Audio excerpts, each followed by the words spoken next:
Où as-tu eu ça? Demanda-t-elle sous le choc. Vraiment? Je te montre une photo nette de toi embrassant passionnément un autre homme sur le toit terrasse. Et la première chose que tu me demandes, c'est d'où vient cette photo? Est-ce important?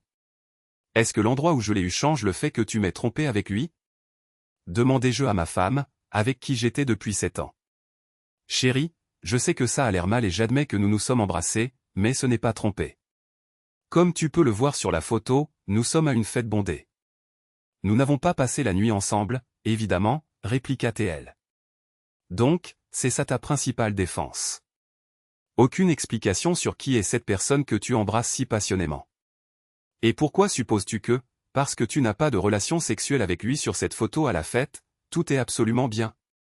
Je dois savoir, Mélissa, est-ce ainsi que tu conçois le respect de nos vœux de mariage? Alex, je vois que tu es vraiment contrarié par ça. Il n'y a rien à craindre. Je jure que nous nous sommes juste laissés emporter par le moment et c'est arrivé. Tu n'as pas à t'en faire. Tu n'améliores pas la situation en faisant tout un plat, dit-elle avec conviction. Simple exagération. Tu ne m'as même pas dit son nom. Pourquoi devrais-je me sentir mal à propos de quelqu'un que je ne connais même pas? Lançai-je avec sarcasme. Est-ce important comment il s'appelle? Si je te le disais, tu pourrais faire quelque chose de stupide comme provoquer une confrontation et il te détruirait. Je ne laisserai pas ça arriver, rétorqua-t-elle. Je comprends. Merci pour ta sincérité et ton ouverture. Tu as fait ton choix. Maintenant, je ferai le mien, répondis-je froidement. Je me suis retourné, et monté les escaliers en courant et j'ai commencé à faire ma valise pour environ une semaine. Elle m'a suivi rapidement. Qu'est-ce que tu fais? À quoi ça ressemble? Je fais ma valise.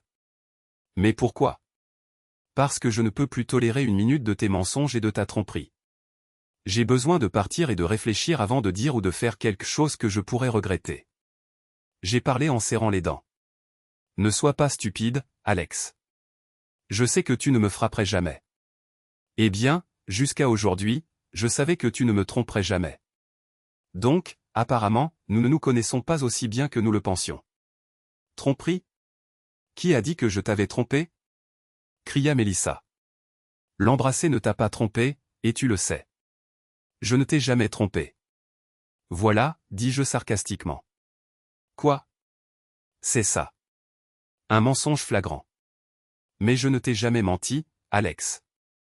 Je ne t'ai pas trompé avec lui ni avec personne d'autre, cria-t-elle. Oh, oui. Alors qu'est-ce que c'est? Je lui ai tendu une autre photo prise la nuit. Une plutôt jolie photo de vous deux devant son appartement, n'est-ce pas? Et juste au cas où tu essaierais de t'en tirer comme un politicien et de dire que ce n'est pas intime non plus. Que dirais-tu de ça? Je lui ai montré une troisième photo. On dirait bien que vous avez déjà passé la nuit ensemble, n'est-ce pas? Mais où? Comment? Et voilà encore. Est-ce important d'où j'ai eu ces photos?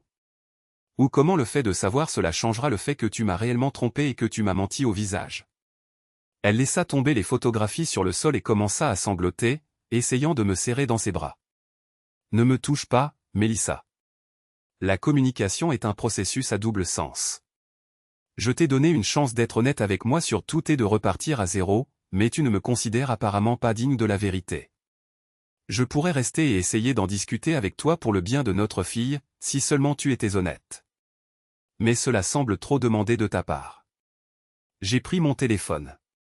Si tu m'appelles ne serait-ce qu'une seule fois pour toute autre raison qu'une urgence concernant la petite Sophie, je bloquerai ton numéro. C'est clair? Elle hocha la tête et... Je suis sorti, bouillonnant de colère, de déception et d'une douleur difficile à mesurer. C'était un vendredi soir lorsque je me suis enregistré à l'hôtel. J'ai décidé de prendre le week-end pour réfléchir à mes prochaines étapes si je décidais de divorcer, ce qui était mon impulsion instinctive. Sophie aurait grandi dans un foyer brisé et j'aurais dû payer une pension alimentaire pour elle et pour ma femme. En gros, je la paierais pour qu'elle continue son aventure. C'est dommage qu'elle n'ait pu me donner aucune explication ni même des excuses. Peut-être n'a-t-elle pas eu le temps de réfléchir, alors j'ai décidé qu'il était préférable que nous suivions des chemins séparés et que nous pensions à la direction que prendraient nos vies à partir de maintenant. L'absence de ma femme et de ma fille m'affectait grandement et la solitude était insupportable. Je me suis endormi en pleurant. Vers midi le lendemain, les messages textes ont commencé à arriver.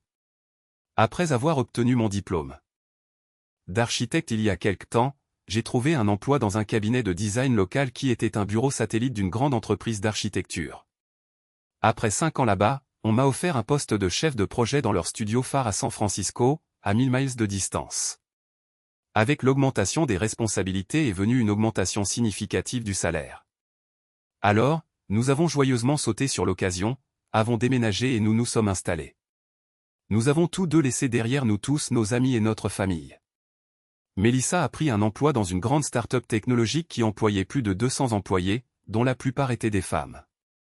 De l'âge de Mélissa. 1 an après notre déménagement, la petite Sophie est née. Je l'ai encouragée à devenir mère au foyer puisque je gagnais bien ma vie. Mais elle appréciait la compagnie de ses amis de travail. Ses amis de travail sont rapidement devenus nos amis. Nous faisions partie d'un groupe informel de 6 à 12 couples qui se rencontraient en moyenne 2 fois par mois, parfois à la maison, souvent dans un restaurant ou un club. Les femmes étaient ses collègues et les hommes comme moi étaient leurs maris ou partenaires. Cela ne signifie pas que je n'avais pas d'amis au travail, mais Mélissa travaillait sans relâche pour s'assurer que notre calendrier social se composait principalement de son groupe de collègues. Je n'avais aucune objection car ils étaient tous plutôt sympathiques. Les femmes, sans exception, étaient remarquablement attrayantes, tout comme leurs partenaires masculins. Je me sentais parfois déplacé parmi les professionnels élégants et éblouissants du groupe. Mais ils me traitaient tous de la même manière que les autres. Ma correspondance actuelle se composait principalement de ce groupe. Il était clair que Mélissa non seulement leur avait dit que nous avions des problèmes, mais elle leur avait raconté les détails. Et ils ont tous demandé une audience urgente avec moi pour résoudre rapidement la situation. Je me suis demandé comment elle avait pu me cacher sa trahison, mais avait librement partagé les détails avec nos amis. Maintenant, je me demandais ce qu'étaient réellement ses amis. Je détestais quand d'autres personnes connaissaient mes affaires personnelles, surtout celles liées à ma vie privée et aux détails intimes de mon mariage. Cette situation en elle-même était alarmante pour moi. La seule personne qui ne m'a pas appelé ni envoyé de message était Mélissa. Elle savait que je tiendrais ma promesse et que je la bloquerais. Jordan semblait être au premier plan de tout cela. C'était la meilleure amie de Mélissa et elles étaient inséparables. Elle voulait que je rencontre le groupe chez elle le dimanche soir à 18 h. Mon esprit analytique suggérait que cela pourrait être une sorte de piège. Ma voiture aurait pu être bloquée ou ils auraient pu essayer de m'empêcher de partir si je décidais de quitter la réunion plus tôt qu'ils ne le souhaitaient. J'ai répondu que je les rencontrerais plutôt au bistrot Azul. À prendre ou à laisser. Je pourrais garer ma voiture là où elle ne pourrait pas être bloquée et dans un espace public du restaurant. Je pourrais partir quand je voudrais. À contre-cœur, ils ont accepté ma proposition. J'ai accepté la réunion pour plusieurs raisons. La première était l'occasion d'obtenir des réponses sur les raisons pour lesquelles Mélissa avait fait ce qu'elle avait fait. Deuxièmement, j'étais intéressé de savoir ce que nos amis pensaient de l'infidélité. De quel côté serait-il? Troisièmement, je me demandais si l'un d'entre eux était impliqué dans son aventure. Le savait-il? L'avait-il arrangé? S'ils étaient au courant de ses activités extra-conjugales, pourquoi aucun d'entre eux n'avait-il partagé ses préoccupations avec moi? Je ne recule jamais devant la confrontation. Je gère presque tous les problèmes imaginables en tant que chef de projet et je peux bien me comporter dans presque n'importe quel environnement. J'avais hâte d'en apprendre davantage pour pouvoir prendre une décision éclairée ou les remettre à leur place. J'ai laissé ma voiture sur le parking près du magasin et je suis entré dans le restaurant. Je supposais que le groupe était arrivé bien avant l'heure convenue pour discuter de la stratégie et se préparer à la confrontation. Cela m'a fait rire. Il n'y avait qu'une seule place à la table préparée et elle était à côté de Mélissa. Elle s'est immédiatement levée pour me rencontrer alors que j'approchais. Je l'ai arrêtée avant qu'elle ne puisse venir vers moi. Si cela ne vous dérange pas, j'aimerais m'asseoir à l'extrémité de la table, loin d'elle. Si cela vous dérange, alors je peux m'asseoir confortablement à une autre table, expliquai-je. Jordan a rapidement répondu avant que Mélissa ne le puisse.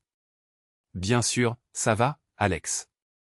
Kai, et si tu donnais ta place à Alex au bout de la table, s'il te plaît? Alex, assieds-toi. Tu es notre invité ce soir, donc le dîner est à nos frais. Passons tous nos commandes maintenant. Notre groupe se trouvait dans une salle à manger séparée du restaurant, utilisée pour des places supplémentaires. Il devait l'avoir arrangé pour la confidentialité. Tout le monde a rapidement passé commande avant que je ne permette à Jordan ou à quiconque de prendre le contrôle de la conversation.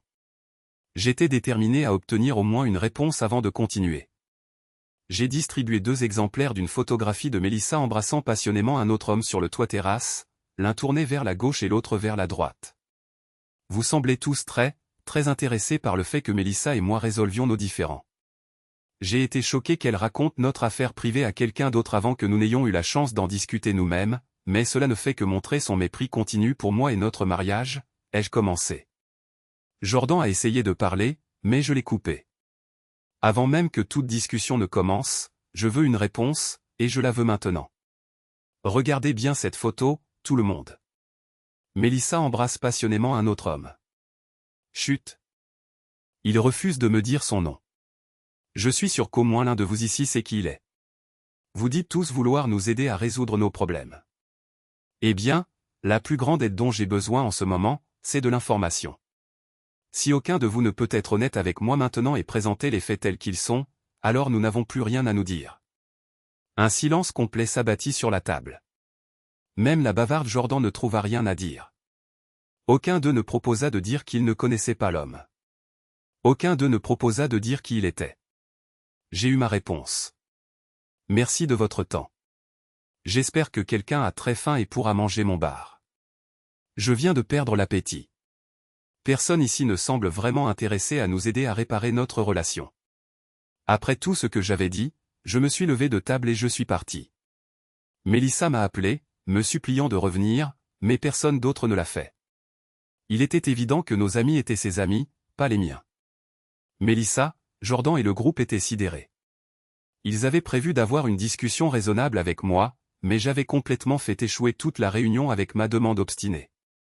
Il faudrait une stratégie sérieuse pour me faire entendre raison, ce à quoi ils n'étaient pas préparés à ce moment-là. Je n'avais pas mentionné cela au restaurant, mais j'avais déjà quitté l'hôtel. Je me suis arrêté à un drive de fast-food et j'ai acheté quelque chose à manger. En arrivant chez moi, j'ai parlé à notre babysitter que Mélissa avait engagé pour la soirée, je l'ai payé et je l'ai remercié pour ses services. J'ai ensuite rapidement mangé et j'ai commencé à déplacer mes vêtements et mes effets personnels dans la chambre d'amis. Pendant le week-end, je suis allé dans une quincaillerie locale et j'ai acheté une paire de serrures assorties, similaires à celles que nous avions sur nos portes d'entrée et de derrière. Je les ai installées sur les portes de la chambre d'amis et de la salle de bain, gardant les seules clés pour moi, non pas pour éviter les confrontations verbales avec Mélissa, mais pour l'empêcher d'essayer de me séduire physiquement sous la douche ou au milieu de la nuit pendant que je dormais. Une fois installé, j'ai passé du temps avec ma fille de 3 ans, qui était la lumière de ma vie, avant de lui donner le bain et de la coucher. Mélissa a dû se rendre compte que j'étais rentré car ma voiture était dans le garage quand elle est arrivée à 22h15. Ils ont dû faire un sérieux remue-ménage où elle était de retour avec son amant. Je ne savais vraiment pas ce qui était vrai, aussi triste que cela puisse paraître. Elle a couru à l'étage avec excitation, heureuse de me revoir et m'a trouvé dans la chambre de Sophie, assis sur une chaise, regardant ma fille dormir paisiblement tandis que les larmes coulaient sur mes joues.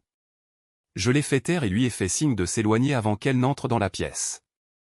Inutile de déranger son sommeil innocent.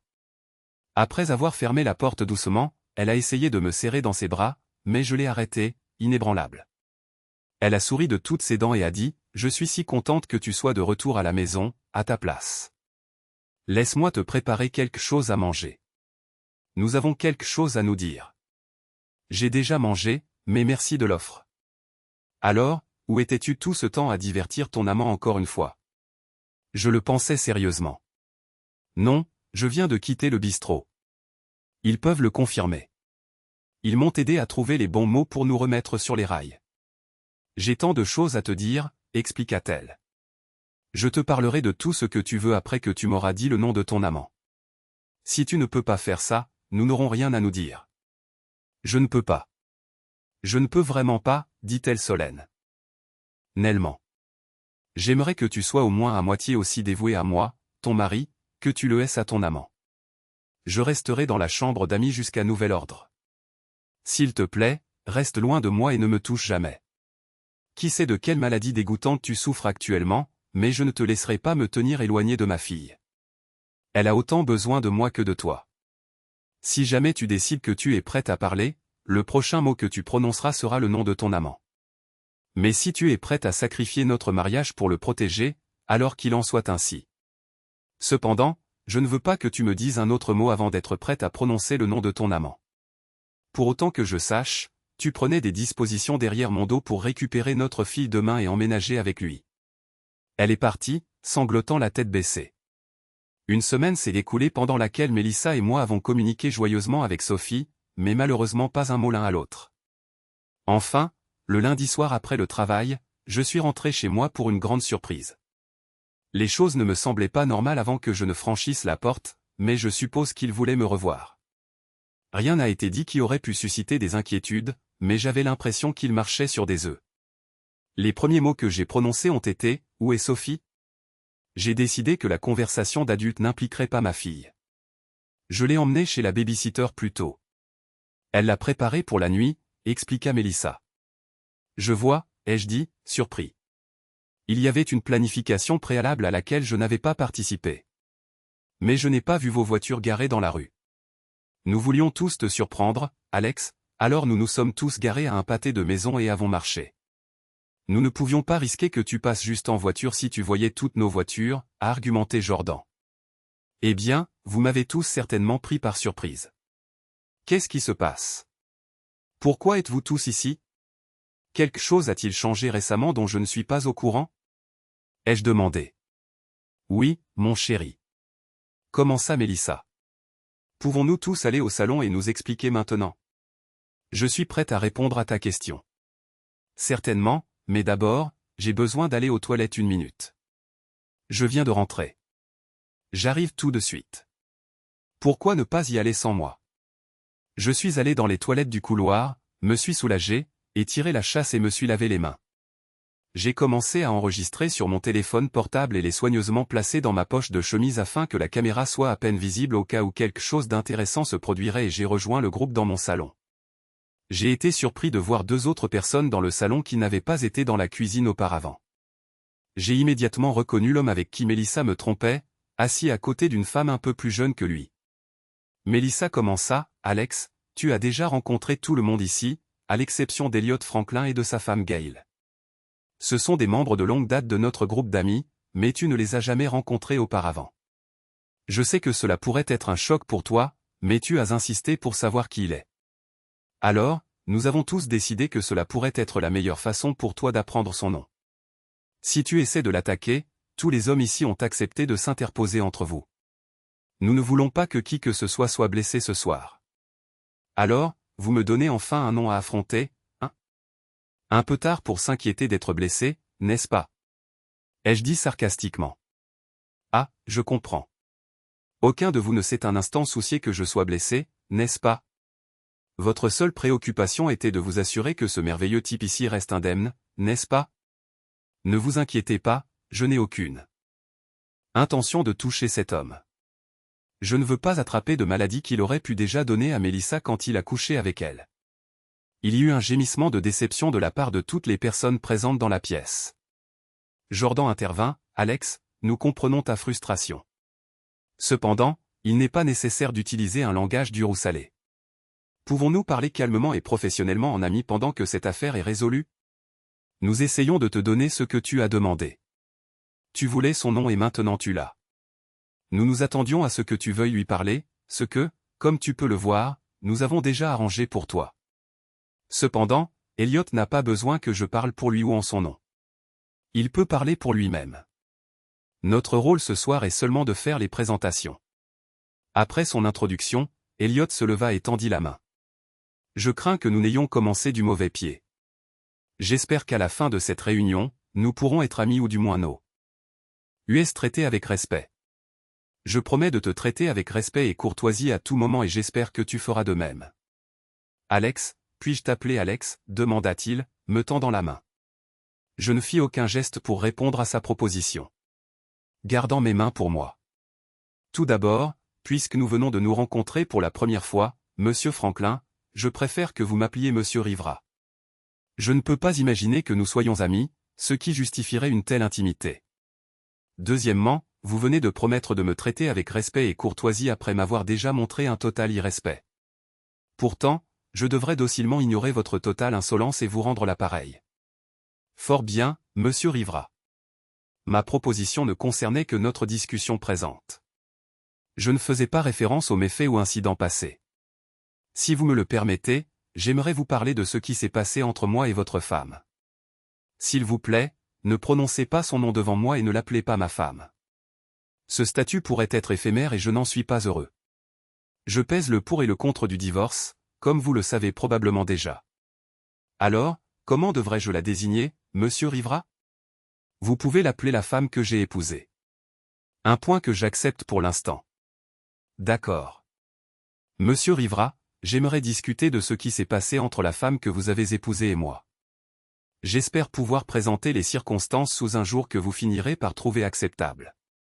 Tout oui, monsieur Franklin, je vous prie de m'éclairer, ai-je insisté, et l'homme prit une profonde inspiration et commença à exposer son point de vue. Regardez autour de cette pièce, monsieur Rivera. Que voyez-vous? Je vais vous dire ce que vous voyez, une pièce pleine de femmes et d'hommes extrêmement séduisants, y compris la femme que vous avez épousée et vous-même. Pensez-vous que c'est une coïncidence? Ne trouvez-vous pas surprenant que vos meilleurs amis avec qui vous avez passé tant de bons moments soient significativement plus attirants que la personne moyenne? Ce groupe s'est inévitablement regroupé comme les oiseaux de la même plume. Au fur et à mesure que l'amitié grandissait, l'intimité et les expressions d'amitié faisaient de même. Chaque personne dans cette pièce est dans une relation heureuse, stable et engagée. Relation de confiance. C'est notre objectif premier et le plus important. Une fois que chacun de nous est confiant dans sa relation avec son être cher, nous réalisons qu'aucune force sur terre ne peut nous séparer les uns des autres, et chacun de nous ici pense la même chose de vous et de la femme que vous avez épousée. Alors que je regardais autour de la pièce, je remarquai que toutes les femmes étaient vêtues de manière provocante, pas entièrement, mais chaque femme était habillée de manière à mettre en valeur ses atouts autant que possible. Elles souriaient toutes comme si elles flirtaient secrètement, essayant de m'attirer. Il continua, je peux aussi vous dire que ma femme Gail est ici. Elle est aussi belle à mes yeux que n'importe quelle autre femme dans cette pièce, et nous prévoyons de passer le reste de nos vies ensemble. Aucun homme dans cette pièce, y compris vous, ne pourra jamais me la prendre. Cette certitude me donne la confiance nécessaire pour la partager avec d'autres pour notre bénéfice et le bénéfice des autres membres de notre groupe. En retour, elle est à l'aise de me partager avec ces autres belles dames. Nous apprenons et grandissons tous les deux au-delà de ce qui serait possible en restant monogames. C'est un terme dépassé et archaïque qui ne lie plus les gens aussi bien que le véritable amour, qui consiste en la confiance, l'intimité, la compréhension, le partage, et l'ouverture des horizons vers de grandes et merveilleuses choses pour nos mariages. Comme c'est agréable pour vous et votre femme, monsieur Franklin, et pour le reste de ce groupe de passer une nuit librement les uns avec les autres. Mais cela n'a absolument rien à voir avec moi et la femme que j'ai épousée. Désolé, monsieur Rivera, mais ne venez-vous pas d'admettre que vous avez moins de confiance, de compréhension et d'assurance dans votre relation avec la femme que vous avez épousée que tous les autres couples présents dans cette pièce? Ne voyez-vous pas à quel point vous pourriez tous les deux bénéficier et élargir votre relation en vous ouvrant à cela? Il écarta les bras comme pour embrasser toutes les personnes présentes dans la pièce. Si ce que vous dites est vrai, monsieur Franklin, alors vous venez de qualifier toutes les femmes de cette pièce, y compris la femme que j'ai épousée, de facile. Je suis indigné que vous ayez tourné sa tête et sa morale si facilement. Je trouve vos actions méprisables et dégoûtantes. Un gentleman n'interfère jamais dans une relation conjugale, comme vous l'avez clairement fait. Je vois où votre logique mène. Monsieur Rivera. Rassurez-vous, ce n'est pas à sens unique. Vous êtes également invité à adopter les concepts que nous chérissons tous ici. Vous pourriez être avec n'importe quelle femme dans cette pièce en ce moment si vous le désiriez.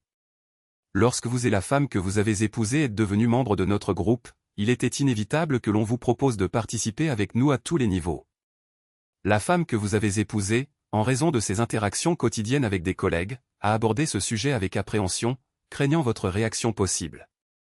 Ce n'est qu'après des conversations exhaustives avec elle à ce sujet qu'elle a accepté une expérience unique, uniquement pour savoir si elle pensait que c'était quelque chose dont vous pourriez tous deux grandement bénéficier. Elle était très méfiante au début, mais elle a vite été convaincue et a réalisé que l'expérience pouvait améliorer votre relation.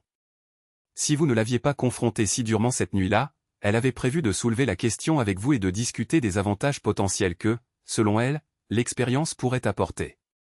Monsieur Rivera, la femme que vous avez épousée a dit que vous l'aviez déroutée par votre confrontation accusatrice avant qu'elle n'ait eu la chance de vous éclairer pleinement sur la question. Elle a paniqué et s'est mise sur la défensive, ne sachant pas comment corriger la conversation avec vous dans l'atmosphère hostile que vous aviez créée. Je suis sûr que vous serez d'accord avec tout ce que nous suggérons comme étant bénéfique pour vous et la femme que vous avez épousée. Tout ce dont nous avons besoin est de trouver un moyen de vous mettre un peu plus à l'aise avec l'idée. Je vois, dis-je, comme si je considérais sérieusement tout ce qu'il avait dit.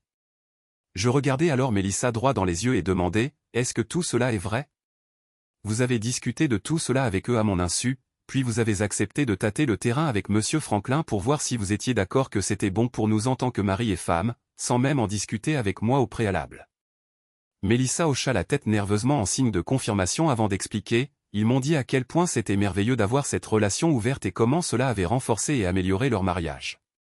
Je voulais la même chose pour nous. Lorsque j'ai vécu cette expérience avec Elliot, j'ai apprécié toute l'expérience pour découvrir comment cela pourrait améliorer notre relation. Mon chéri, s'il te plaît, crois que mon amour pour toi n'a jamais faibli. Je voulais seulement te montrer ce que j'avais appris de lui pour te convaincre que s'impliquer serait bénéfique pour nous deux. Elle sourit doucement en terminant, réalisant que c'était la première vraie conversation que je lui permettais d'avoir avec moi depuis cette nuit-là. Alors, vous vous attendez à ce que je croie qu'une seule merveilleuse séance avec un super amant ici vous a donné de telles compétences? Ce n'était pas votre première fois avec lui, n'est-ce pas? Elle baissa les yeux, incapable de maintenir le contact visuel, confirmant mes soupçons. Monsieur Franklin intervint de nouveau, ne voyez-vous pas, Monsieur Rivera? Nous avons aidé la femme que vous avez épousée à comprendre les avantages.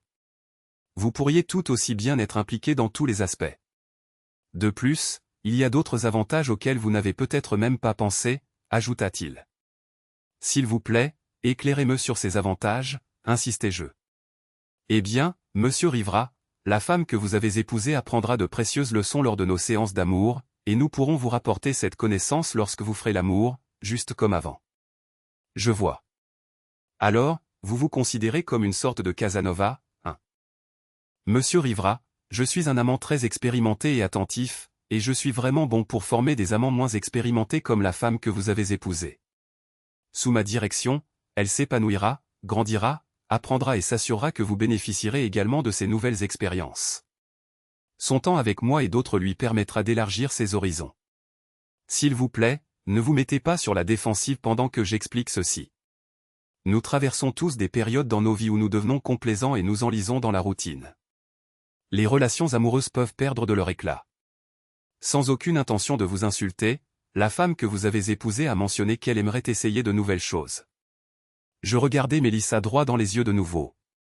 Quand ai-je jamais résisté à des tentatives d'essayer quelque chose de nouveau? Si vous aviez l'idée que nous devions pimenter notre relation, pourquoi n'en avez-vous jamais discuté avec moi avant de coucher avec lui?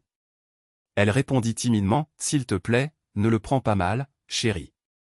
Tu es un amant si doux et gentil, et c'est ce dont j'ai le plus besoin la plupart du temps. Mais parfois, je veux que les choses soient plus énergiques et directes. C'est ce qu'Elliot m'a montré. Il n'a jamais essayé de prendre ta place dans mon cœur. Il est ton opposé complet et a montré un contrôle et une domination que j'ai vraiment aimé. Je réussis à peine à me retenir de me jeter sur lui et d'essayer de lui briser le cou.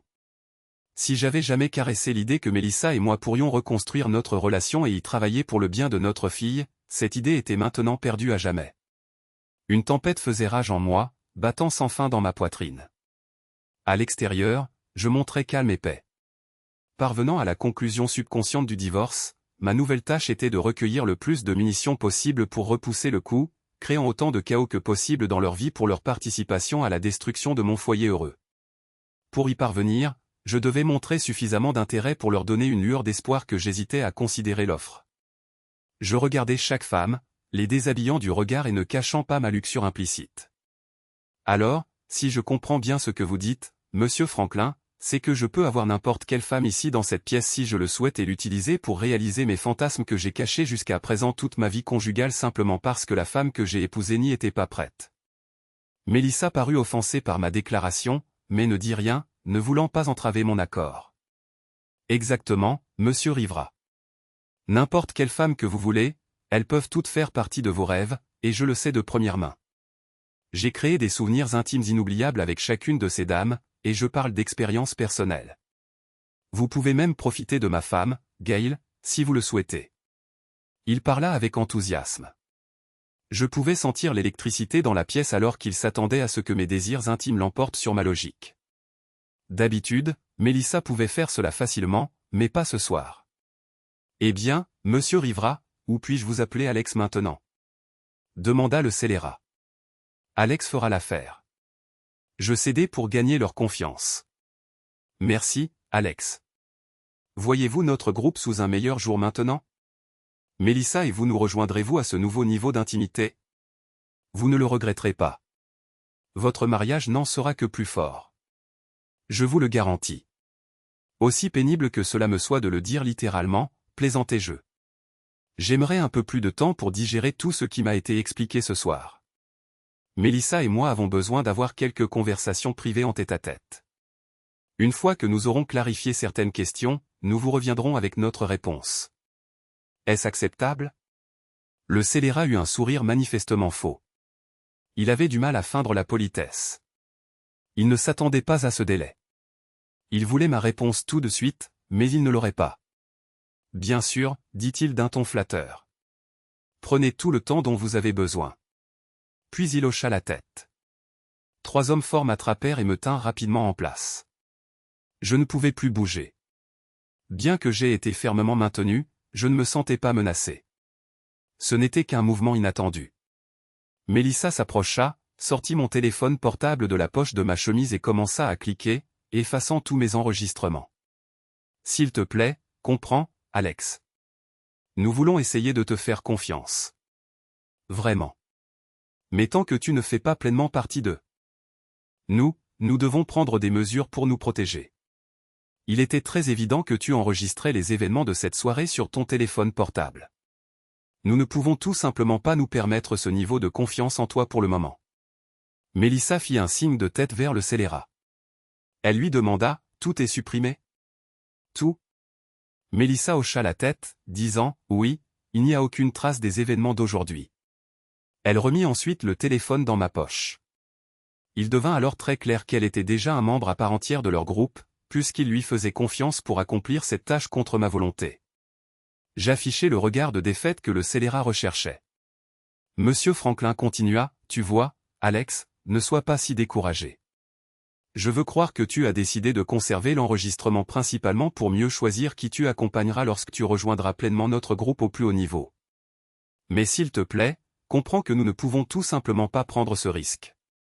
Il y a trop en jeu. Mais je suis sûr que tu as vu assez de choses ce soir pour prendre cette décision. Entre nous, chaque fille ici peut laisser une impression durable sur ton corps si tu lui en donnes l'occasion. Nous te verrons dès.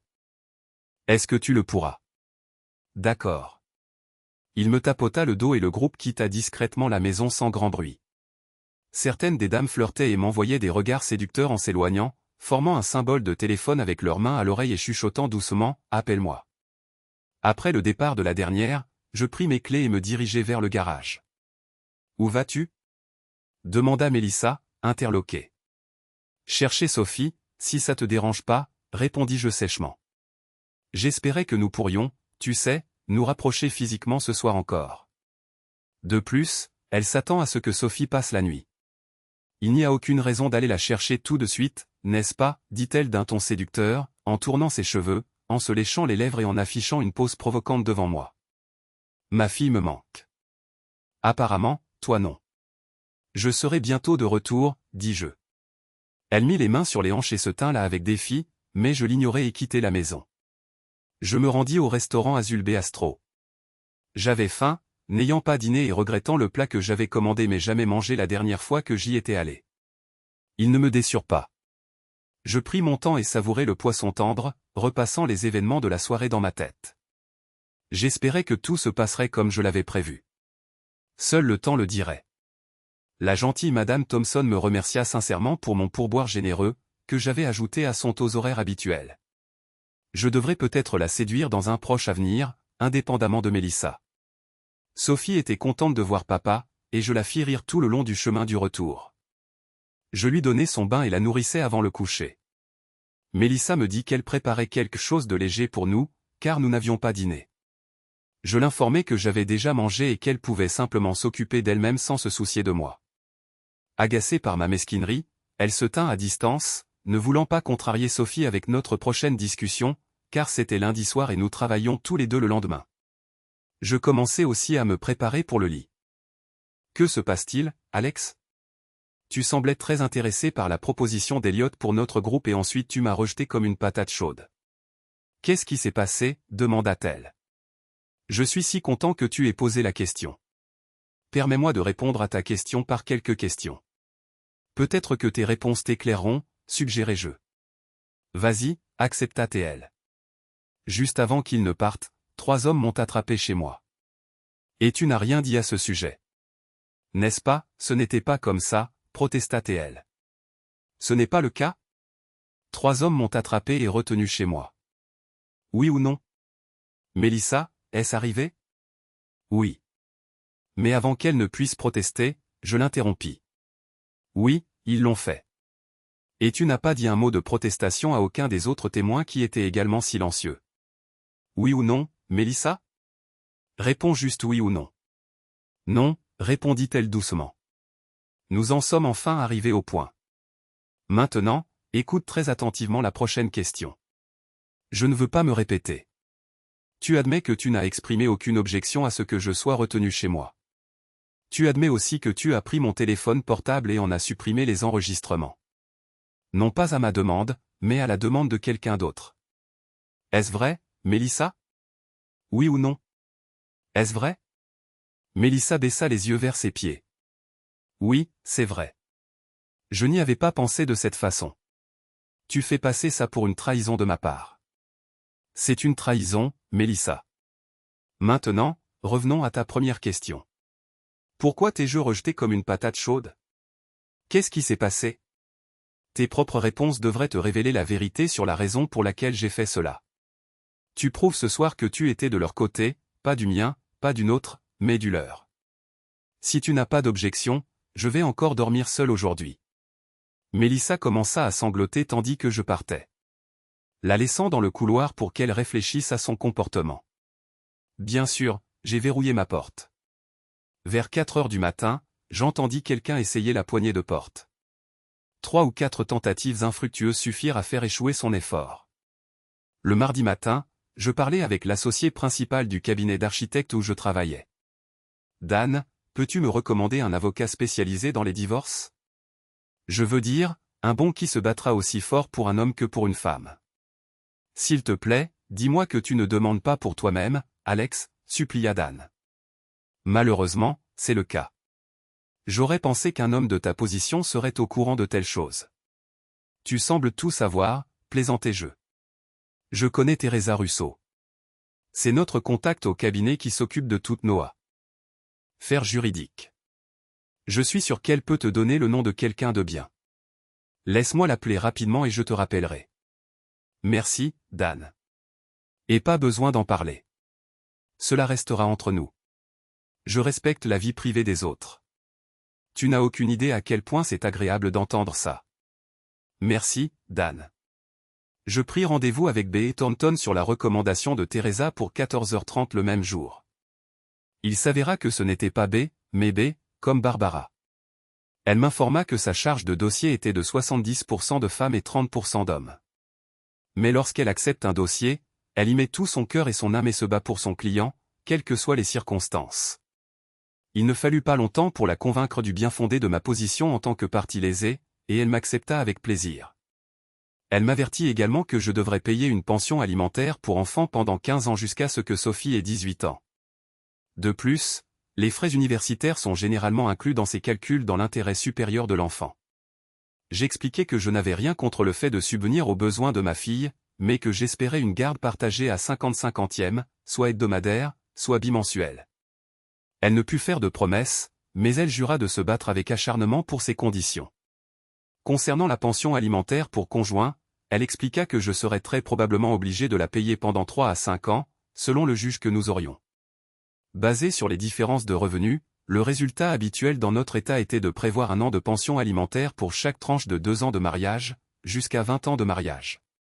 Cela était ensuite limité à 10 ans. Bien que je doive vivre avec, j'étais irrité à l'idée de la payer pour qu'elle continue son affaire avec son nouveau partenaire. Avec nos projets d'agrandir notre famille, Mélissa et moi avions loué l'appartement où nous vivions depuis 4 ans et avions recherché avec diligence des plans de maison et des terrains disponibles pour construire la maison de nos rêves. J'avais pas mal de croquis des caractéristiques qui seraient incorporées dans notre refuge spécial. Tous ces rêves n'étaient plus que de la fumée.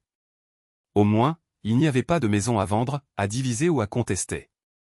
Sophie n'était pas attachée à une résidence particulière à son jeune âge. Donc, si Mélissa continuait à louer l'appartement, cela m'importerait peu. Le nombre de ces trahisons n'avait pas d'importance. Nous divorcerions inévitablement. Barbara expliqua que le délai moyen pour finaliser un divorce dans notre État était de 8 mois pour un divorce à l'amiable et d'1 an pour un divorce contentieux. J'espérais faire partie des 8 mois statistiques. Être lié à une conjointe infidèle n'avait que peu d'attrait pour moi maintenant que ma décision de divorcer de Mélissa était définitive. Barbara expliqua également qu'il n'y avait aucun avantage financier à demander le divorce pour cause d'infidélité, mais elle dit que cela pourrait être utile si les questions de garde devenaient litigieuses. Elle dit que les documents de divorce pourraient être prêts à être signifiés dès le jeudi après-midi. Je demandais que Mélissa reçoive les documents à 10 h le vendredi, à son travail, où beaucoup de ses amis et collègues pourraient être témoins de l'événement. Après avoir discuté des questions de divorce et convenu de ses honoraires, j'abordai Barbara avec une autre question juridique qui devait être résolue immédiatement après le divorce. Mélissa rentrait généralement une demi-heure avant moi, il n'était donc pas surprenant qu'elle soit dans la cuisine à préparer le dîner. Contrairement à mes habitudes, j'évitais la cuisine et montais directement prendre une douche. Puisque j'utilisais désormais la salle de bain du couloir, il y avait moins d'occasion pour elle de me piéger dans une situation intime. Je pris des vêtements de rechange avec moi dans la salle de bain. Il était temps de commencer à pratiquer la vie séparée sous un même toit. Quand je sortis de la salle de bain, entièrement habillée, elle m'attendait dans le couloir. Le dîner sera prêt dans quelques minutes. Sophie est déjà dans sa chaise haute dans la cuisine. Tu sens si bon, dit-elle avec un sourire. Je descends tout de suite. Merci, répondis-je, ignorant sa remarque et ouvrant la porte de la chambre d'amis. La tension était palpable, mais elle ne dit rien de dur pendant le dîner. Elle commença, j'aimerais expliquer ce qui s'est passé avec le téléphone portable hier. Vas-y, j'écoute, dis-je calmement. Pendant que tu étais en bas à sélectionner des partenaires potentiels et que nous trois étions seuls à l'étage. Elliot m'a informé qu'il savait que tu enregistrais les événements de cette soir et qu'il ne serait pas juste de laisser tout le monde être exposé aux risques professionnels que vous pourriez causer à cause de la vidéo. Après que vous m'ayez confronté aux photos. De lui et moi ensemble, cela l'a grandement dérangé. La bonne décision était d'éliminer la menace. La façon dont vous avez bougé votre poitrine en essayant de viser la caméra était évidente. Il a dit qu'il ne pouvait pas partir cette nuit-là tant que la menace n'était pas neutralisée. Ne sachant pas si le mot de passe était activé sur le téléphone, ils étaient prêts à le prendre avec eux et à le rendre plus tard après qu'il ait été nettoyé. Elliot a suggéré que je pouvais empêcher cela si je supprimais les entrées sous vos yeux. Je vois. Et pourquoi diable ont-ils pensé que vous accepteriez de faire une chose pareille à votre mari? Parce que je leur ai donné ma parole, Alex. Je ne comprends pas. Qu'est-ce que tu ne comprends pas? Ne m'as-tu pas donné ta parole de me rester fidèle le jour de notre mariage? Il y eut une longue pause après ma remarque. J'en étais ravi.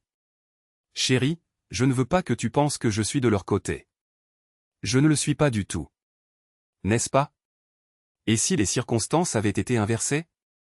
Si ces 3 hommes t'avaient enlevé de notre maison, penses-tu que je serais resté les bras croisés et que je l'aurais permis? Quel autre choix aurais-tu eu, Alex? 3 d'entre eux t'auraient facilement prise. Stupide, c'est vrai, mais savoir cela ne m'arrêterait pas. Bon sang, cela ne me ralentirait même pas. Je me ferais peut-être battre, mais pas avant d'avoir moi-même causé beaucoup de dégâts. Je me battrais pour toi parce que je serais de ton côté, pas du leur. Nous étions une équipe autrefois, toi et moi. Hier soir, tu n'as pas agi comme ma femme. Tu as agi comme l'une d'entre eux. Je suis désolé que tu ne puisses pas voir ça de mon point de vue, Alex. J'ai expliqué pour le téléphone portable. Je ne sais pas quoi dire d'autre. Il n'y a plus rien à dire, n'est-ce pas? Ai-je rétorqué. Tu as raison. Sur ce sujet. Comment as-tu su pour ces photos, Alex? J'aimerais savoir. Je suis sûr que ça t'intéresserait. N'est-ce pas? Ce serait intéressant si l'un de tes amis était aussi dévoué à ta cause que les autres de ton groupe. Et si l'un de tes collègues te dénonçait à moi et apportait ses photos à mon bureau? Comment te sentirais-tu à ce sujet? Qui? S'il te plaît, dis-moi qui. Un homme ou une femme, demanda-t-elle instamment. Je ne peux pas le dire, Mélissa. Pourquoi? J'ai donné ma parole, dis-je avec un grand sourire. Elle réalisa que ces questions ne la mèneraient nulle part. Alors, elle décida d'aborder un autre sujet avec moi. Nous avons été invités à les rejoindre. C'est une magnifique opportunité. Ne vois-tu pas? Nous pouvons nous rapprocher l'un de l'autre et apprendre à nous faire plaisir de manières insoupçonnées jusqu'alors. Cela renforcera notre mariage. Comment cela se passe-t-il jusqu'à présent? Notre mariage ne tient qu'à un fil. Je me sens déjà plus proche de toi, dis-je sarcastiquement. Ne sois pas comme ça. Tu n'as même pas essayé. Tu ne sais pas ce que c'est, Alex. Notre vie intime a été si ennuyeuse, banale et sans imagination que tu as peur. Nous ne pouvons pas survivre en couple sans inviter d'autres personnes dans notre chambre.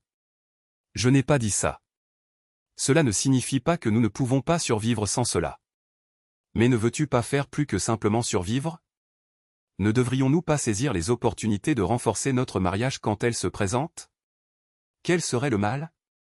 Le mal, tel que je le vois, est que cela détruit la confiance que nous avions autrefois. C'est ce que tu as déjà fait avec tes expériences. Au lieu de renforcer notre mariage, cela le déchire. Peut-être que personne d'autre autour de toi ne considère la loyauté comme une qualité digne. Mais moi, si. Évidemment, tes amis n'en pensent pas grand-chose. Ils l'ont prouvé hier soir. Je ne te fais plus confiance, Mélissa. Depuis que j'ai vu ces 3 photos, je me suis demandé avec qui tu étais. Tu peux t'amuser aujourd'hui. Tu as prouvé que tu es tout à fait capable de faire ce que tu veux dans mon dos. Si c'est si important pour toi et que tu y crois tellement, pourquoi n'es-tu pas venu me voir d'abord pour en parler avant de sauter dans le lit avec un autre homme? Parce que je savais comment tu réagirais. Je pensais que si je pouvais participer et en comprendre les avantages, je pourrais ramener à la maison tout ce que j'avais appris et nous en bénéficierions tous les deux. Une fois que tu aurais vu l'amélioration en moi et mon attitude envers l'intimité, j'espérais que tu en reconnaîtrais la valeur et serais d'accord avec enthousiasme. Donc, en substance, toi et ce suffisant vous considérez comme venant d'une position d'illumination et de compréhension supérieure, croyant que des êtres inférieurs comme moi doivent être progressivement formés à saisir lentement les vérités de la vie que vous devoyez instinctivement d'une manière ou d'une autre. Quelle élite vous faites de permettre généreusement à votre savoir supérieur de se déverser sur ce humble paysan? Je n'avais aucune idée du plaisir que je prenais. Le sarcasme dégoulinait maintenant de chacun de mes mots, et elle le sentait. Pendant plusieurs jours, j'ai cherché des informations sur Elliot et Gail Franklin, espérant trouver leur lien avec le groupe. Je n'ai trouvé qu'un seul Elliot Franklin dans les registres publics, un sans-abri qui avait été arrêté pour avoir sollicité de l'argent auprès des gens en centre-ville en tant que mendiant. La photo et l'âge ne correspondaient absolument pas à l'homme qui avait couché avec Mélissa. J'ai décidé d'en savoir plus sur eux. J'ai décidé de faire signifier des papiers à Mélissa le vendredi à 10 h, car je devais assister à un forum d'architecture locale. Nous nous réunissons généralement tous les trimestres pendant 2 à 4 heures, déjeuner inclus. Divers entrepreneurs sponsorisent l'événement pour offrir leurs services aux différentes entreprises représentées.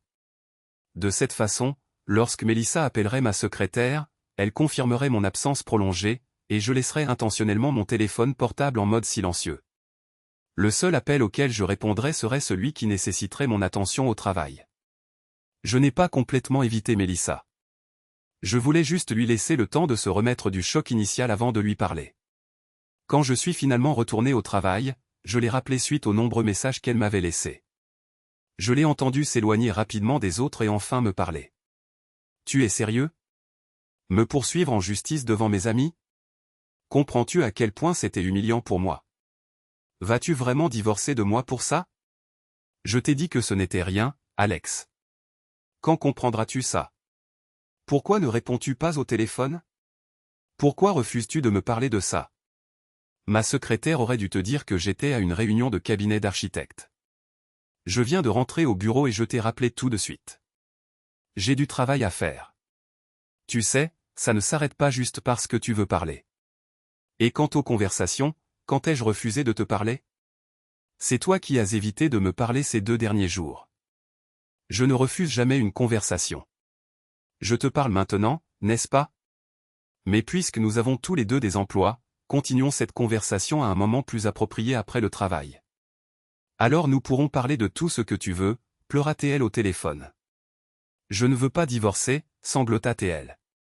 S'il te plaît, Alex, ne divorce pas de moi. Nous parlerons ce soir. D'accord, Mélissa. D'accord, dit-elle, sanglotant toujours. Je t'aime alors. À ce soir. Au revoir, Mélissa. Je n'avais plus qu'une réunion au travail ce jour-là, et c'était une courte réunion concernant une conception qui posait problème. J'ai appelé notre entrepreneur en ingénierie pour résoudre le problème. S'entourer de personnes de qualité rend votre travail beaucoup plus facile.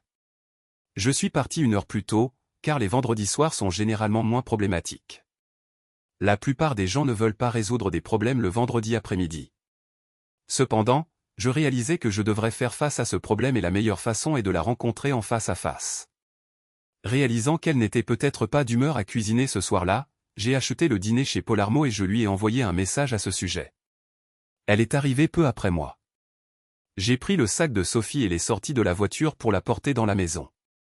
Elle se précipita vers moi, me serrant dans ses bras pendant que je tenais notre fille, sachant que je ne la repousserais pas brusquement pour ne pas contrarier Sophie.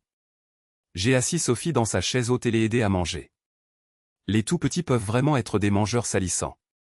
Elle en est à l'étape où elle adore jeter la nourriture, il ne restait donc que très peu sur son plateau devant elle à jeter. Elle m'a remercié pour le plat à emporter.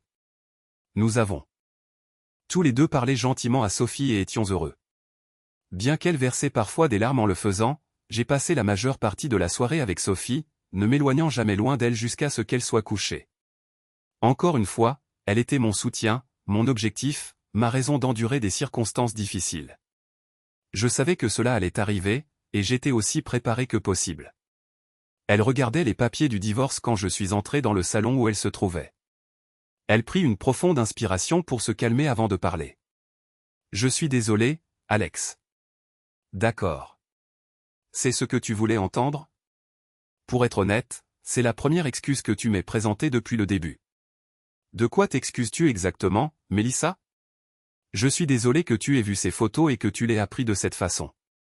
Je ne peux qu'imaginer à quel point cela a dû te choquer. Je comprends que tu regrettes que je l'ai découvert, mais pas que tu m'aies trompé. Compris. Ne dis pas ça. Elle. IoT a dit qu'une fois que tu réaliserais les avantages de notre communauté, tu l'accepterais et rejoindrais notre groupe sur un plan intime en raison de la liberté que tu obtiendrais en étant avec d'autres femmes, tout comme j'en obtiendrais avec d'autres hommes. Naturellement, il l'a dit. Il semble que toi et Elliot ayez tous les deux fait la même erreur en ne me consultant pas au préalable sur des sujets tels que l'infidélité. C'est dommage que tu aies cru ces paroles plus que les miennes concernant mon caractère. Contrairement à la croyance populaire, Elliot n'est pas un référentiel d'information sur moi ou notre mariage. Il peut être un expert dans beaucoup de choses, mais quand il s'agit de me connaître, c'est un échec total, tout comme tu sembles l'être devenu. Écoute, chérie, je réalise maintenant que j'ai abordé ça complètement de travers. Tu as raison. J'aurais dû communiquer. J'aurais dû t'en parler d'abord avant de m'impliquer là-dedans sans que tu le saches. Après que tu as vu ma réaction cette nuit-là, Elliot m'a dit qu'avec le recul, si je t'avais approché en premier, le résultat aurait été bien meilleur. Il est toujours confiant que tu finiras par accepter, mais maintenant je n'en suis plus si sûr. S'il te plaît, abandonne ce stupide divorce et recommençons à zéro. Remettons-nous sur les rails. Mélissa, ce train a déraillé et a causé des dégâts irréparables. Il n'y a aucun moyen de le remettre sur les rails. Tu l'as fait exploser à la dynamite quand tu as laissé cet idiot se glisser dans ton lit, et par-dessus tout, tu m'as trahi. Signe simplement les papiers et ramassons chacun les morceaux de nos vies pour avancer sur des chemins séparés. Je te connais, Alex. Tu ne veux pas que Sophie grandisse dans un foyer brisé. Élevée par 2 parents vivant dans des maisons séparées. Si je me remarie, tu ne veux pas qu'elle appelle un autre homme papa. Aucun parent ne veut ça pour son enfant. Pense-y. La réconciliation est la meilleure option pour nous deux. Je ne voudrais pas qu'elle appelle une autre femme maman si tu te mariais après un divorce. Et toi non plus. Peut-être aurais-tu dû penser à tout cela avant de trahir tes vœux, pas après. Tu as raison. Je détesterais l'entendre appeler un autre homme papa. Mais il vaut mieux grandir dans un foyer brisé que de vivre dans une maison pleine de mensonges, de tromperies et de débauches. Même si nous n'avions pas divorcé, je n'aurais jamais participé à ton groupe de libertins. Ils sont peut-être physiquement attirants, mais pour moi, ils sont répugnants. Tu continuerais à avoir des aventures avec n'importe qui chaque nuit, mais ça ne m'arriverait jamais. Je ne pourrais plus jamais être intime avec toi, Mélissa. Souviens-toi de ça. Tu ne penses pas ce que tu dis. Tu dis ça juste pour me faire du mal, et ça me fait vraiment mal. Alors, marque un point, Alex. Écoute, et si j'abandonnais complètement cette idée? Je jure que je ne participerai plus jamais. Rien de tout ça avec eux. Et si je leur tournais le dos en tant qu'ami? Je suis désespéré. Chérie, toi et Sophie êtes les deux meilleures choses qui me soient jamais arrivées dans toute ma vie. Je suis désolé que tu penses que j'ai tourné le dos à notre couple, mais ce n'est pas comme ça. Je vous estime tous les deux par-dessus tout. J'entends les mots qui sortent de ta bouche, Mélissa, mais je ne te crois tout simplement pas. Tu as déjà prouvé que tu pouvais mentir. Je ne peux plus rien croire de ce que tu dis maintenant. C'est trop peu, trop tard. Signe simplement les papiers et finissons au plus vite. Jamais. Je ne signerai jamais ces maudits papiers de ma vie. Je ne veux pas divorcer et je me battrai à chaque étape, peu importe le temps que ça prendra. Je t'ai perdu pour l'instant, Alex, mais j'ai l'intention de te reconquérir. J'ai plus foi en nous que toi. Je ramperai à tes pieds jusqu'à ce que tu me repenses. C'est dommage que tu n'aies pas eu assez foi en nous pour rester fidèle à tes vœux de mariage. Tu connais le vieil adage, une fois infidèle, toujours infidèle. Et à travers ce prisme, je te regarderai toujours avec mépris. Elle recommença à pleurer, réalisant peut-être qu'une tâche impossible l'attendait. Et maintenant, demanda-t-elle. J'espère que tu n'attends pas de moi que je parte. Je ne vais nulle part. Je reste ici avec Sophie. D'ailleurs, aucun de nous n'a d'endroit où aller. Elle dit, tu as raison. Avec toi hors de ma vie, Sophie est devenue tout mon monde. Je ne veux plus passer de temps loin d'elle que nécessaire, alors j'ai décidé de continuer à vivre ici pendant que le divorce est en cours. Elle sauta de joie. En applaudissant, je continuai, ne t'inquiète pas. Je resterai loin de toi. Je n'attendrai plus de toi que tu laves mes vêtements, prépares mes déjeuners, ou ranges derrière moi. Tu t'occupes de tes besoins. Je m'occupe des miens, et nous occuperons tous les deux de Sophie. Tout ce que je te demande, c'est d'éviter de me toucher. Pour moi, tu es une maladie ambulante de la tête aux pieds, dégoûtante à voir, dégoûtante à imaginer, et impossible de continuer le mariage avec. Nous coexisterons tous les deux sous le même toit. Mais ce ne sera toujours qu'une coexistence jusqu'à ce que le divorce ait lieu, ce qui ne mènera jamais à la réconciliation. Sa joie se transforma rapidement en abattement lorsqu'elle réalisa ce que je venais de dire. J'ai entendu ce que tu as dit, Alex, mais le divorce est loin d'être prononcé, et nous savons tous les deux que beaucoup de choses peuvent arriver sur une longue période. Je vais te reconquérir, chérie. Je le jure. Tant que tu continueras à rencontrer et à parler avec tes soi-disant amis, je n'aurai aucune chance de te faire confiance. Je ne serai plus jamais près d'eux. Comme tu l'as si clairement souligné, je ne te possède pas et je n'ai aucun contrôle sur ton comportement. Mais si jamais tu amènes l'un des tiens ici, dans cette maison, je jure sur ma vie que toi et eux le regretterez amèrement. Compris? Bien sûr, chérie. Je t'ai déjà dit que je leur tournerai le dos si c'est ce qu'il faut pour te récupérer. Veux-tu que je démissionne et que je devienne femme au foyer à plein temps? Non, c'est trop tard maintenant. D'ailleurs, si tu le faisais, cela ne ferait qu'augmenter mes pensions alimentaires lors du divorce.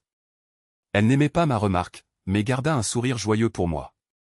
Je décidai que nos jours de confrontation étaient derrière nous. Rien de ce qu'elle pouvait dire maintenant ne me ferait perdre mon sang-froid et la réprimander à nouveau. Nous avions tous les deux assez souffert des insultes et des sous-entendus.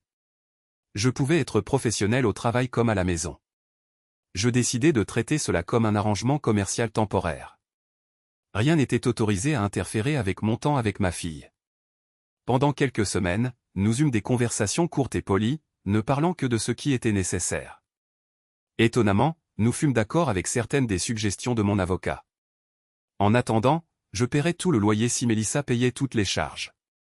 J'ai annulé tous les contrats de service public qui étaient à nos deux noms et les ai rétablis à mon seul nom, tandis qu'elle a fait de même pour les siens. Nos 2 voitures étaient déjà payées, alors chacun de nous payait son propre essence et son assurance. Chacun de nous s'occupait de sa propre nourriture, il n'y avait donc pas besoin de partager la nourriture. La séparation financière d'avec elle ne fut pas aussi difficile que je l'avais imaginé puisque je payais toujours le gros de nos dépenses. Elle fut conciliante. J'ai transféré la moitié de nos économies sur un nouveau compte à mon seul nom et laissé le montant restant sur le compte à son seul nom. Elle fut très en colère contre moi pendant quelques jours après cela, mais réalisa vite que je ne faisais que me conformer à ce qui était stipulé dans les termes de mon accord de divorce, qu'elle refusait toujours poliment de signer. Après que j'eus terminé toutes mes actions, elle décida de prendre quelques initiatives de son côté. Elle commença à s'habiller de plus en plus provocante quand elle était près de moi. Elle s'habillait de manière conservatrice pour le travail, mais après sa douche du soir, elle apparaissait invariablement dans des vêtements moulants et parfois transparents. 5 mois après qu'elle eut reçu les papiers du divorce, elle me dit qu'elle sortait avec Jordan, sa meilleure amie, le samedi soir, si ça ne me dérangeait pas de garder Sophie. Je répondis indifféremment que c'était bien tant qu'elle n'amenait pas elle ou l'un de ses amants ici à la maison. Je décidai de rejoindre un groupe d'escalade sponsorisé par mon employeur le samedi soir. Quand elle était sortie, je m'amusais à me lancer des défis sur les murs. Et Sophie était ravie de l'attention du personnel de l'espace enfant. C'était bien mieux que de rester à la maison à me demander ce que Mélissa pouvait faire ou avec qui elle pouvait le faire. Une fois, je suis rentré après elle et elle a demandé où j'étais avec Sophie. Je lui ai dit la vérité. Elle a demandé si elle pouvait venir avec moi la prochaine fois, et encore une fois, j'ai honnêtement répondu que je n'y allais que quand elle partait pour ne pas rester seule à la maison. Ma réponse l'a déçue grandement, mais plaire à Mélissa n'était plus ma préoccupation.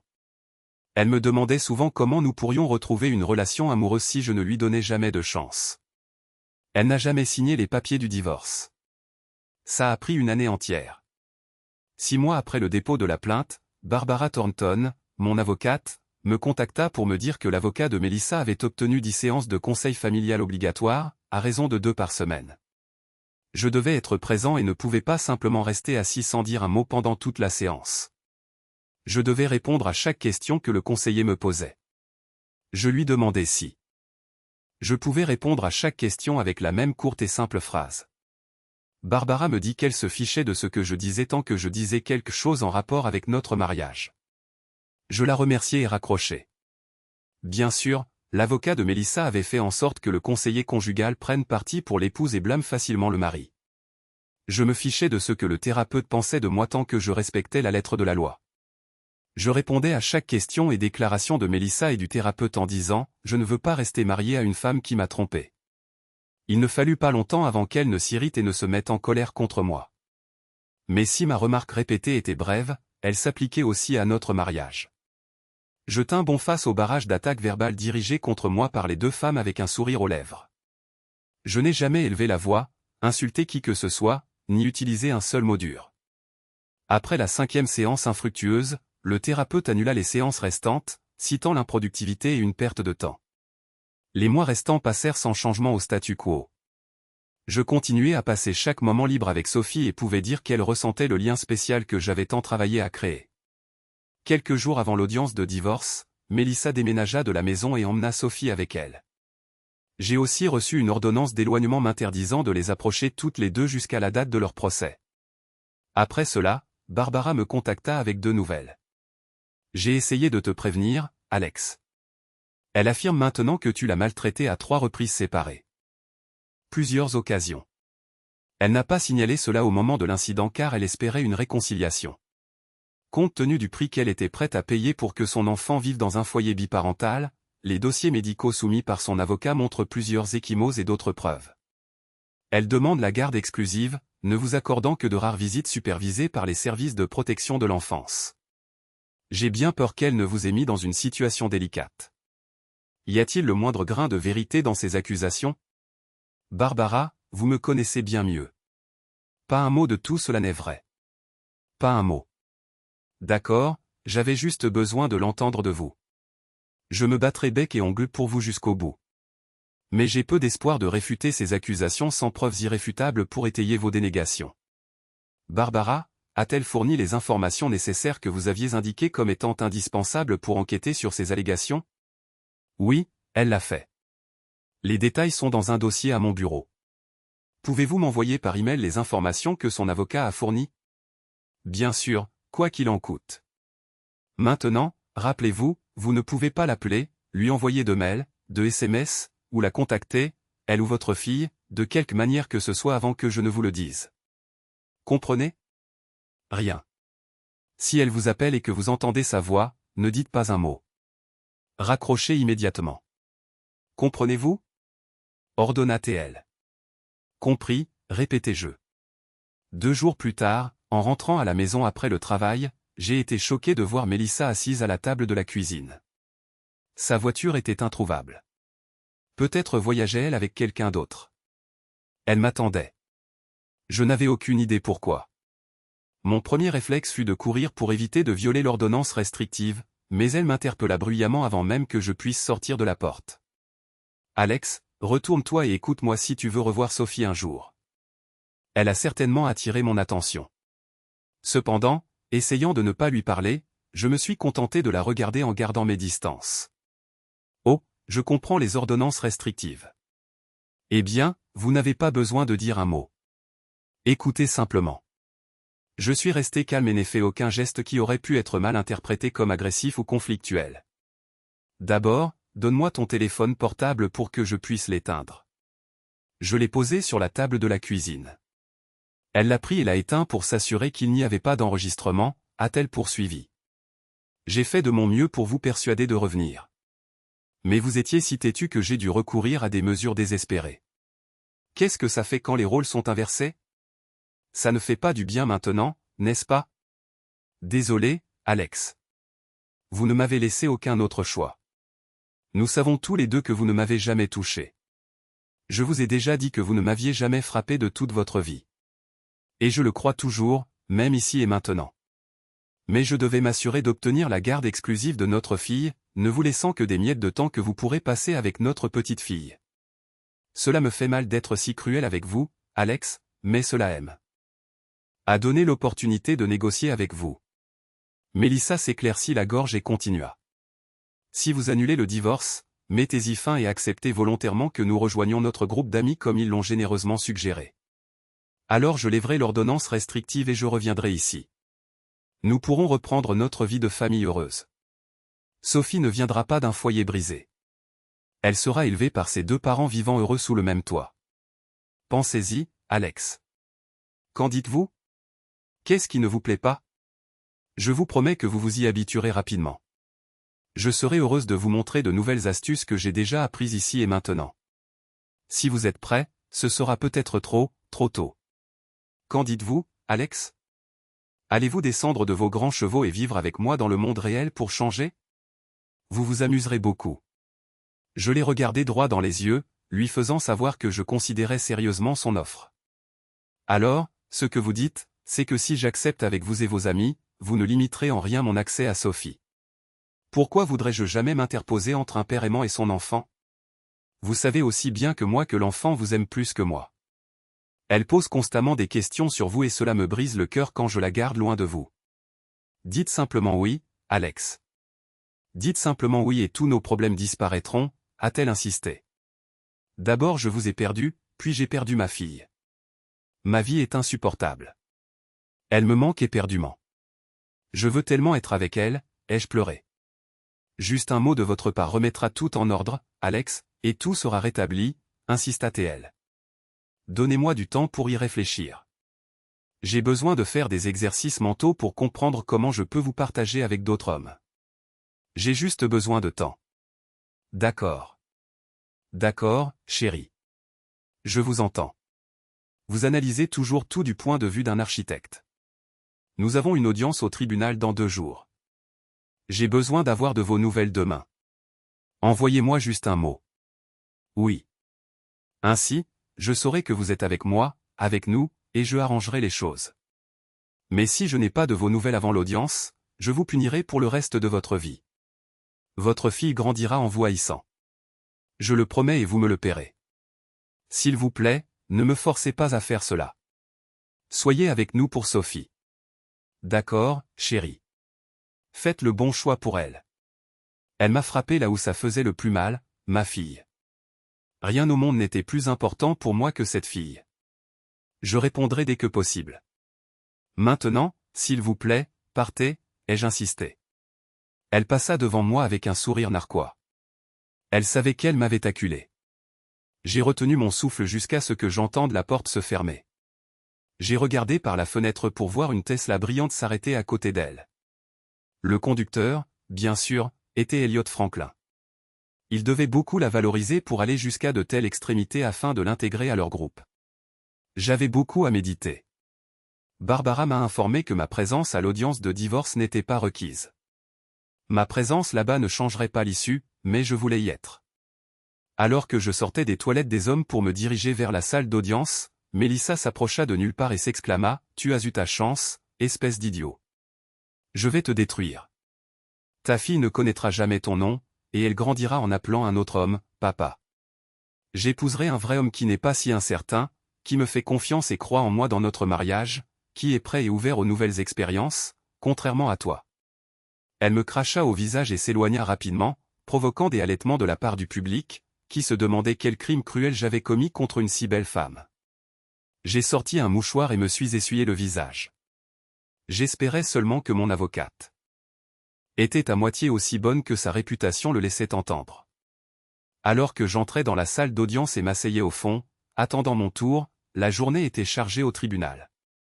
C'était intéressant d'écouter quelques affaires de divorce folles pendant que j'attendais. Mon tour n'a commencé qu'à 13 heures, ce qui a rendu la journée longue.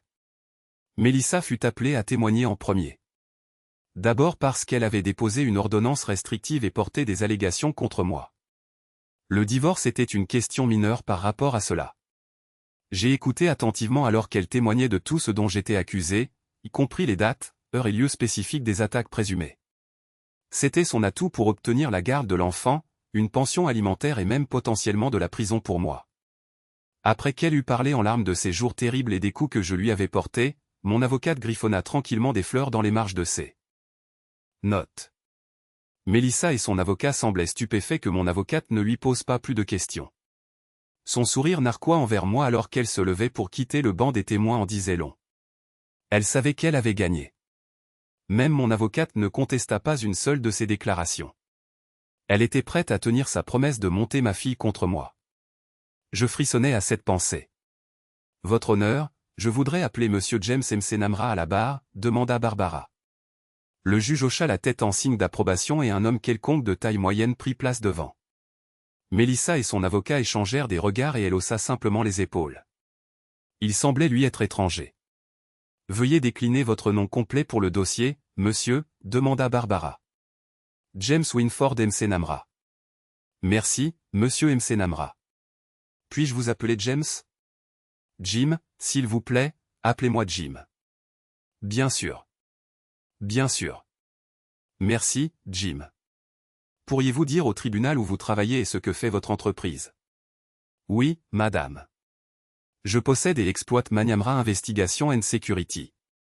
Jim, pourriez-vous s'il vous plaît dire au tribunal comment vous avez rencontré mon client, monsieur Rivera?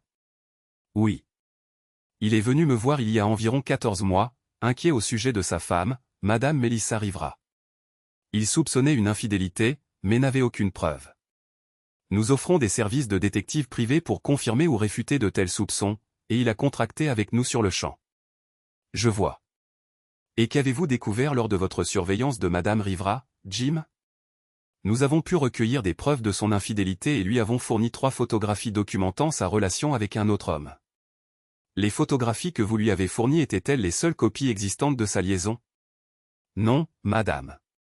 Nous stockons toutes les photos et vidéos enregistrées sur des serveurs cloud sécurisés.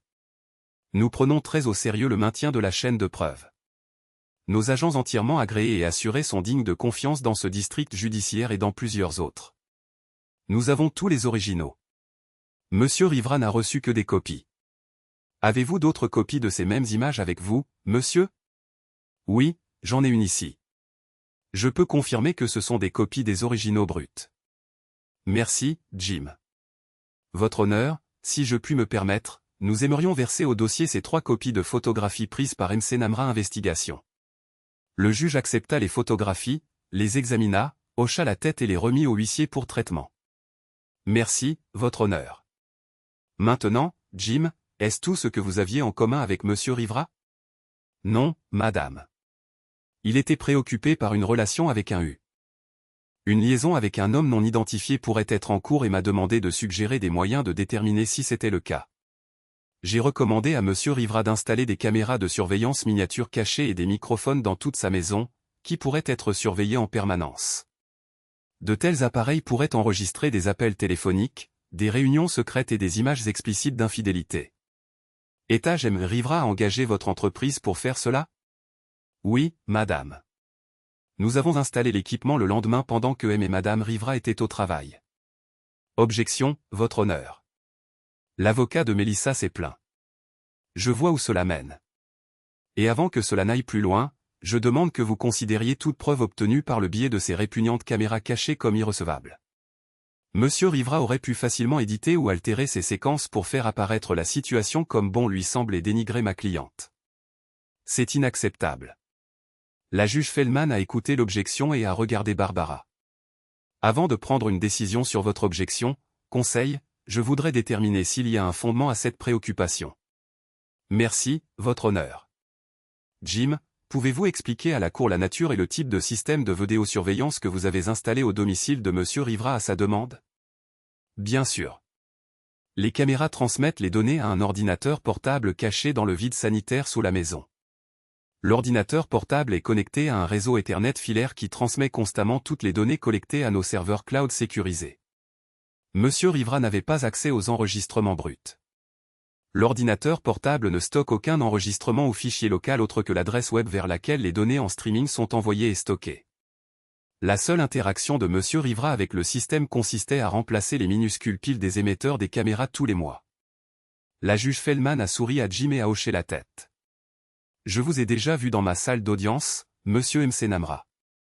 Votre entreprise a une excellente réputation. Objection rejetée. Merci, votre honneur, dit Barbara, satisfaite. Jim, vous avez entendu la déclaration de Madame Rivera accusant mon client d'agression. Elle lui a tendu un morceau de papier. Ce sont les dates et heures des agressions présumées telles que décrites par Madame Rivera. À votre avis, Jim, ces accusations ont-elles un fondement? Non, madame, aucun. Comment pouvez-vous en être si sûr, Jim? Lorsque votre bureau nous a fourni ces dates, heures et lieux spécifiques, mon personnel est retourné examiner les enregistrements archivés de ces dates et lieux au domicile de Monsieur Rivera. Dans chaque cas, les enregistrements montrent une maison plutôt calme où Monsieur Rivera joue joyeusement avec sa fille, et Madame Rivera est seule dans une autre pièce. Le domicile de Monsieur Rivera était paisible au moment des prétendues agressions. Aucun cas d'abus d'aucune sorte n'a été observé dans les vidéos enregistrées. Mélissa et son avocat semblaient ouvertement paniqués. Leurs bouches sont restées ouvertes. Leur affaire s'écroulait. Jim, pouvez-vous fournir des informations supplémentaires concernant les accusations qu'elle a portées contre Monsieur Rivera? Oui, madame, je le peux. J'ai ici une transcription d'une conversation téléphonique tenue par Madame Rivera la veille de son départ.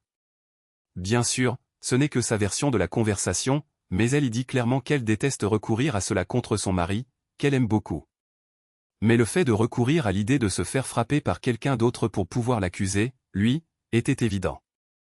Elle a déclaré qu'elle allait utiliser cela comme levier sur lui pour le convaincre de céder à ses désirs. Objection, votre honneur. C'est du oui-dire, s'est exclamé son avocat. Je peux fournir les enregistrements originaux où elle prononce toutes ses déclarations de sa propre voix si nécessaire, mais cette transcription est un reflet fidèle des mots qu'elle a prononcés au téléphone à quelqu'un d'autre que son mari, a protesté Jim avec indignation. L'avocat de Mélissa s'est rassis et n'a soulevé aucune autre objection. Merci pour votre témoignage d'expert. Il n'y a plus de questions, votre honneur, a dit Barbara et s'est assise. La juge Feldman a regardé l'avocat de Mélissa. Voulez-vous interroger ce témoin? Il a dit, dévasté. Pas de questions, votre honneur, a instruit la juge Feldman. Vous pouvez vous asseoir, monsieur Msenamra. Merci. Après que mon détective privé a pris place, la juge a poursuivi. Je vois ce qui se passe ici, un innocent est accusé de crimes qu'il n'a apparemment pas commis dans une tentative d'influencer le tribunal en faveur de la garde exclusive pour la mère de l'enfant. Dans ce processus, Madame Rivera a fait de fausses déclarations. Les fausses déclarations constituent un crime de 3e degré et peuvent entraîner jusqu'à 36 mois de prison. Un enregistrement de cette audience sera transmis au bureau du procureur de district pour d'éventuelles poursuites pénales. J'espère qu'ils porteront plainte contre vous, Madame Rivera. J'accorde ici et maintenant la garde exclusive de l'enfant, Sophie Rivera, à son père, Alexander Rivera. Madame Rivera aura des droits de visite à la discrétion de Monsieur Rivera. Monsieur Rivera, je vous conseille vivement d'être généreux avec les droits de visite. Votre enfant a besoin de passer du temps avec sa mère. J'ai hoché la tête en signe d'accord à la juge. Elle a continué. Quant à la pension alimentaire, je serais encline à n'en accorder aucune étant donné le traitement cruel de Madame Rivera envers son mari, mais j'ai de la compassion. Une pension alimentaire d'un montant de $1000 par mois, payable le premier de chaque mois, sera accordée à Madame Rivera pour une période de 42 mois. Chaque partie conservera ses automobiles respectives. Les comptes chèques et épargne seront divisés également entre les époux sur la base des soldes présents sur les comptes à la date de dépôt de la demande de divorce. Chaque partie conservera ses comptes de retraite respectifs. Puisque M. Rivera aura la garde principale, aucune pension alimentaire pour enfants ne sera ordonnée par la Cour. M. Rivera, en tant que tuteur de votre fille, je vous donne l'autorité de décider de votre résidence actuelle. Voulez-vous rester là ou prévoyez-vous de déménager? Je voudrais déménager, votre honneur. Je ne veux pas vivre là un jour de plus que nécessaire. Mélissa peut continuer à louer l'appartement si elle veut. De toute façon, je déménagerai. D'accord, Monsieur Rivera. Le bail de la résidence actuelle est laissé à la discrétion de Madame Rivera. Mélissa s'est levée avec hésitation. Vous avez un maximum de 8 heures pour rendre l'enfant à Monsieur Rivera. Si vous refusez de vous conformer, vous serez reconnu coupable d'outrage au tribunal. Compris. Oui, votre honneur, a-t-elle répondu en larmes. D'accord, a dit la juge. Je vous suggère de régler cela avant de quitter ce bâtiment aujourd'hui. Toutes les ordonnances restrictives sont levées, et j'accorde ici et maintenant la requête en divorce dans l'affaire Rivera contre Rivera. Vous devez tous les deux recevoir vos papiers de divorce dans les 30 jours. Mélissa était dévastée en réalisant qu'elle avait perdu sa famille. Elle s'est approchée de moi pour exécuter l'ordonnance de la juge. Si tu le permets, Alex, j'amènerai Sophie chez toi après le dîner aujourd'hui. J'aimerais passer quelques heures de plus avec elle avant de te la confier. Tu n'as pas à faire ça, Mélissa. J'attendais juste de voir l'issue de ces audiences. J'ai déjà trouvé un nouvel appartement et je demanderai à des amis de m'aider à y déménager dès que je quitterai cet endroit. Je lui ai tendu un morceau de papier. Voici l'adresse de mon appartement meublé. Je ne prends que les affaires de Sophie, mes effets personnels et mes outils. Tu peux prendre tous les meubles. Dépose Sophie à cette adresse demain à midi. Je devrais être installé d'ici là. Elle m'a fait un signe de tête tristement. Pour ce que ça vaut, je suis vraiment désolé. Ce n'est pas le résultat que j'avais imaginé. Eh bien, puisque la vie avec moi était si ennuyeuse et monotone. Désormais, tu pourras avoir le style de vie excitant et amoureux que tu désirais sans moi. Bonne chance dans ta prochaine relation libre. J'ai plaisanté. Elle n'a pas répondu. Alex, je voulais te remercier pour ne pas t'en être pris à Elliot et Gail Franklin. Ce sont vraiment des gens merveilleux. C'est dommage que tu ne les connaisses jamais comme moi. Elle a exprimé sa gratitude. De rien. Je me fiche d'Elliot ou de Gail. Pour autant que je sache, ils n'existent même pas pour moi. Non, pas Elliot. Pas Gail. Mais tu sais qui m'intéresse vraiment? L'entreprise où tu travailles. J'ai appris du service des RH que ton entreprise a une politique très stricte en matière de harcèlement car il y a beaucoup de femmes qui y travaillent et elles veulent les protéger des prédateurs. Demain, je déposerai une plainte contre ton entreprise, affirmant que des violations flagrantes de leur politique ont causé la destruction de mon mariage et m'ont presque coûté ma fille. Ronald Hernandez sera désigné comme le principal coupable. Il semble qu'il ait couché avec plus d'une douzaine de femmes y travaillant, violant ainsi la politique de l'entreprise. Tu as peut-être entendu parler de lui. C'est ton manager. Mélissa est restée là, incrédule, la bouche s'ouvrant et se fermant comme un poisson hors de l'eau. J'ai continué, il s'avère que je connaissais déjà le vrai nom de son amant depuis le premier jour. Mon détective privé est très bon dans ce qu'il fait et vaut chaque centime qu'il demande. Un architecte aborde toujours un problème sous l'angle du savoir. Si nous n'avons pas la réponse, nous trouvons quelqu'un qui l'a. C'est ce que nous faisons. Barbara, mon avocate astucieuse, a intenté un procès contre la start-up technologique de Mélissa pour 1,2 million de dollars et l'a réglé pour un joli million.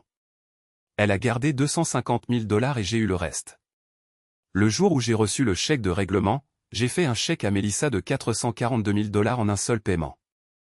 Mes obligations de pension alimentaire ont été entièrement payées par sa propre entreprise, avec une large marge. Maintenant, je pouvais construire la maison de mes rêves. Les rumeurs se sont vite répandues sur le lieu de travail. Pas mal de femmes célibataires là où je travaille me considèrent comme une proie potentielle. Mais venant de sortir de ce mariage fou, je pense que je vais me concentrer sur Sophie pendant un certain temps avant de me replonger dans les rencontres sociales. Libre enfin. Merci de votre lecture. À la prochaine fois. Si vous avez apprécié, abonnez-vous à JKTel à Story pour plus de récits.